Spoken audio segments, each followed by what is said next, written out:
வணக்கம் நண்பர்களே, சுபா குக்கிங் உங்களை அன்புடன் வரவேற்கிறது. இன்னைக்கு நம்ம பார்க்க இருக்கிற உணவு வகை என்ன அப்படின்னு பார்த்தீங்கன்னா, போட்டை பாஸ்தா வித் மேரினரா சாஸ் தான். இது வந்து கிட்ஸ் ஸ்கூல் லஞ்சுக்காக நான் பண்ணுறேன். இதில் மெயினாக ஒரு அட்வான்டேஜ் என்னென்னா, இதில் டிலே ஸ்டார்ட் கொடுத்துட்டு நீங்கள் தூங்க போயிடலாம். காலைல எழுந்திங்கன்னா சூப்பர்பான ஒரு லஞ்ச் ரெடியாக இருக்கும். அதுதான் அதோட போனஸாக நான் உங்களுக்கு ஒரு ஷ்ரிம்ப் ரெசிபியும் இதில் நான் சொல்லியிருக்கேன். அதே மாதிரி எப்படி நான் என்னோட கிட்ஸுக்கு லஞ்ச் பாக்ஸ் நான் பேக் பண்ணுறேன் அப்படிங்கிறதையும் நான் இதில் ஷேர் பண்ணியிருக்கேன். வாங்க நம்ம டிலே பண்ணாமல் வீடியோக்குள்ளே போகலாம்.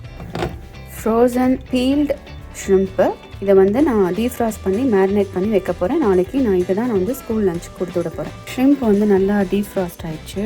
இந்த தண்ணி எக்ஸஸாக இருக்கிறதுலாம் நம்ம வடிகட்டிடலாம். வடித்து விட்டாச்சு. மேரினேஷனுக்கு நம்மளுக்கு என்னென்ன ஐட்டம்ஸ் தேவை அப்படின்னு சொல்கிறேன். Oregano, crushed red pepper, மின்ஸ்ட் onion, olive oil, salt, அப்புறம் மின்ஸ்ட் கார்லிக்.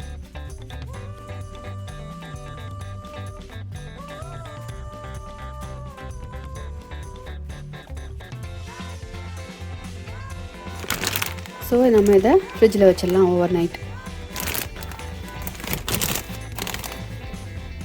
நாளைக்கு வந்து என்னோடய கிட்ஸுக்கு நான் வந்து மேரினரா சாஸ் யூஸ் பண்ணி ஒரு பாஸ்தா பண்ணி கொடுத்து விட போகிறேன். 1 cup pasta, another 1 cup pasta sauce, another half cup. So டோட்டலாக 1.5 pasta sauce வந்து 2 cups பாஸ்தாவுக்கு நான் ஆட் பண்ணியிருக்கேன். இந்த பாட்டில் ஆல்மோஸ்ட் எம்டி ஆயிடுச்சுனால நான் அதிலேயே தண்ணி ஊற்றி அலசி நான் ஊற்ற போகிறேன். தண்ணி மெஷர்மெண்ட் உங்களுக்கு காமிக்கிறேன். 1 cup water, I'm adding another half cup of water. Mix பண்ணி பார்த்தா தான் நம்மளுக்கு வாட்டர் அளவு சரியாக இருக்கா அப்படின்னு தெரியும். நான் இன்னும் கொஞ்சம் வாட்டர் ஆட் பண்ண போகிறேன். இன்னொரு half cup வாட்டர் ஆட் பண்ண போகிறேன். கொஞ்சம் திக்காக இருக்க மாதிரி இருக்குது. ஸோ நம்மளுக்கு பேர்ன் ஆக வேண்டாம், அதனால் இன்னும் கொஞ்சம் ஒரு half cup நான் சேர்க்க போகிறேன். Olive oil, மின்ஸ்ட் garlic, frozen veggies. இப்போ பார்த்தீங்கன்னா இன்னும் கொஞ்சம் அந்த சாஸ் திக்காக இருக்கு இல்லையா, அங்கே பாருங்களேன், தெரியுதா? அதனால் அது சீக்கிரமாக அடிப்பிடிக்கிறதுக்கு வாய்ப்பு இருக்குது. அதனால் இன்னொரு 1/3 கப் வாட்டர் நான் சேர்க்குறேன். அரகனோ, பார்ஸ்லி,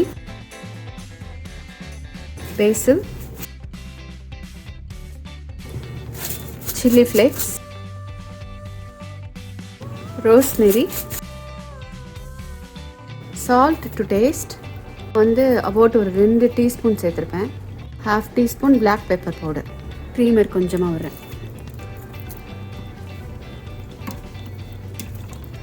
ஸோ நம்ம இதை வந்து சாட்டே ஆப்ஷனே நம்ம போடாமல் ஜஸ்ட் மிக்ஸ் பண்ணி வைக்கிறோம். ஏன்னா நீங்கள் சாட்டே ஆப்ஷன் போட்டிங்கன்னா அந்த சில்னஸ் இருக்காது, ரீட்டைன் ஆகாது. நம்ம கொஞ்சம் அந்த ஃப்ரோசன் வெஜ்ஜீஸ்லாம் போட்டிருக்கனால நல்லா கூலாக இருக்கும். அதனால் அது அப்படியே இருக்கட்டும். நீங்கள் ஹாட் வாட்டரோ இல்லை கொஞ்சம் நேரம் சாட்டே ஆப்ஷன்லாம் போட்டிங்கன்னா என்ன ஆகும்னா ரொம்ப ஊறிடும் பாஸ்தாவும் காயும். அதனால் அது ஃப்ரெஷ்ஷாக இருக்காது. ஸோ இந்த மாதிரி சில்லுன்னே வச்சுட்டிங்க. மோஸ்ட்லி ஃப்ரோசன் வெஜ்ஜீஸ் யூஸ் பண்ணிங்கன்னா நல்லாயிருக்கும். அப்படி இல்லைன்னா நார்மல் ஃப்ரெஷ் வெஜ்ஜீஸ் கூட ஓகே தான். பட் தண்ணிலாம் கோல்டு வாட்டர் யூஸ் பண்ணுங்கள். நீங்கள் நான் அப்படி தான் பண்ணேன். இப்போ ஆட் பண்ண வாட்டர் எல்லாமே சில்லுன்னு ஆட் பண்ணிட்டேன். ஸோ அந்த அப்படியே அது இருக்கட்டும்.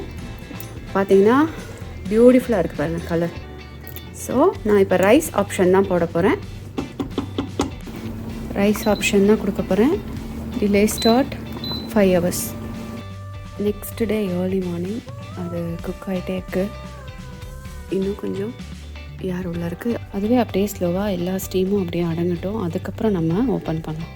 நம்ம அந்த மேரினேட் பண்ண ஸ்டீம் எடுக்கலாம். இது கொஞ்சம் ஹையில் போட்டு தான் குக் பண்ணணும்.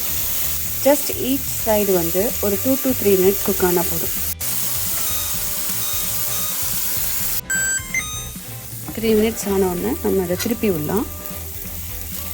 திருப்பி விட்டுட்டு அதர் சைடு வந்து ஒரு 2 minutes குக் ஆஃப் பண்ணால் போதும்.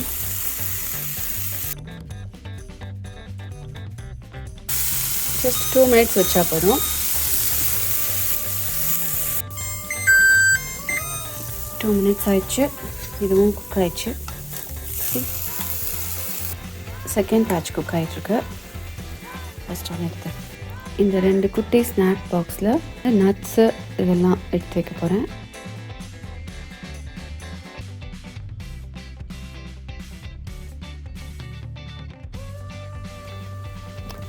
இந்த ஷேப் கரெக்டாக இருக்கும். So to bye colour to girl colour.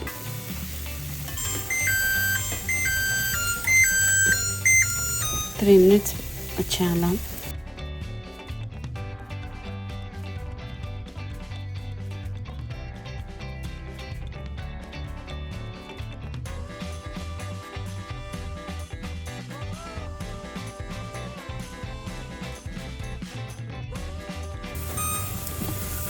Second பேட்சும் ready ஆயிடுச்சு.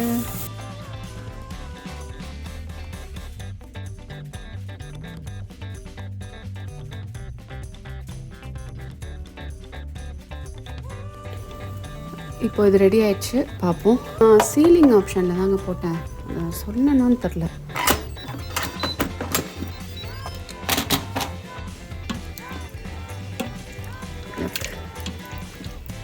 நல்லா வெந்துருச்சு, சூப்பராக. இப்போ நம்ம என்ன பண்ண போகிறோம், சாட்டே ஆப்ஷனில் கொஞ்சம் நேரம் போட்டு இதை கேன்சல் பண்ணிடலாம்.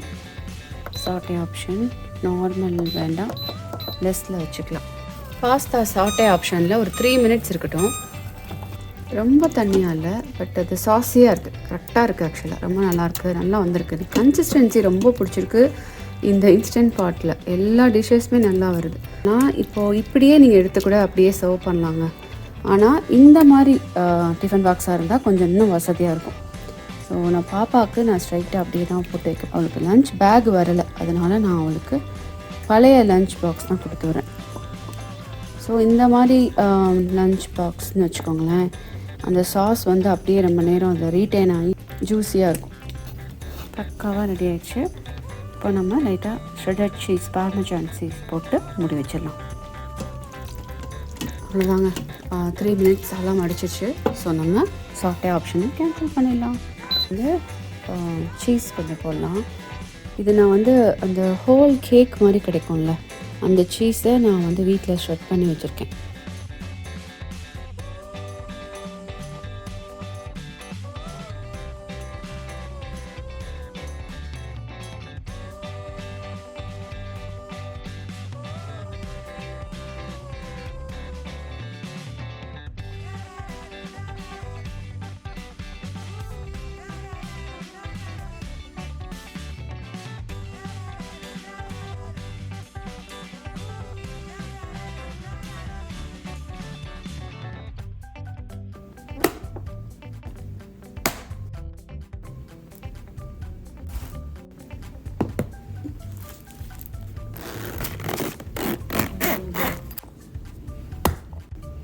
இது லஞ்ச், இது ஸ்நாக்.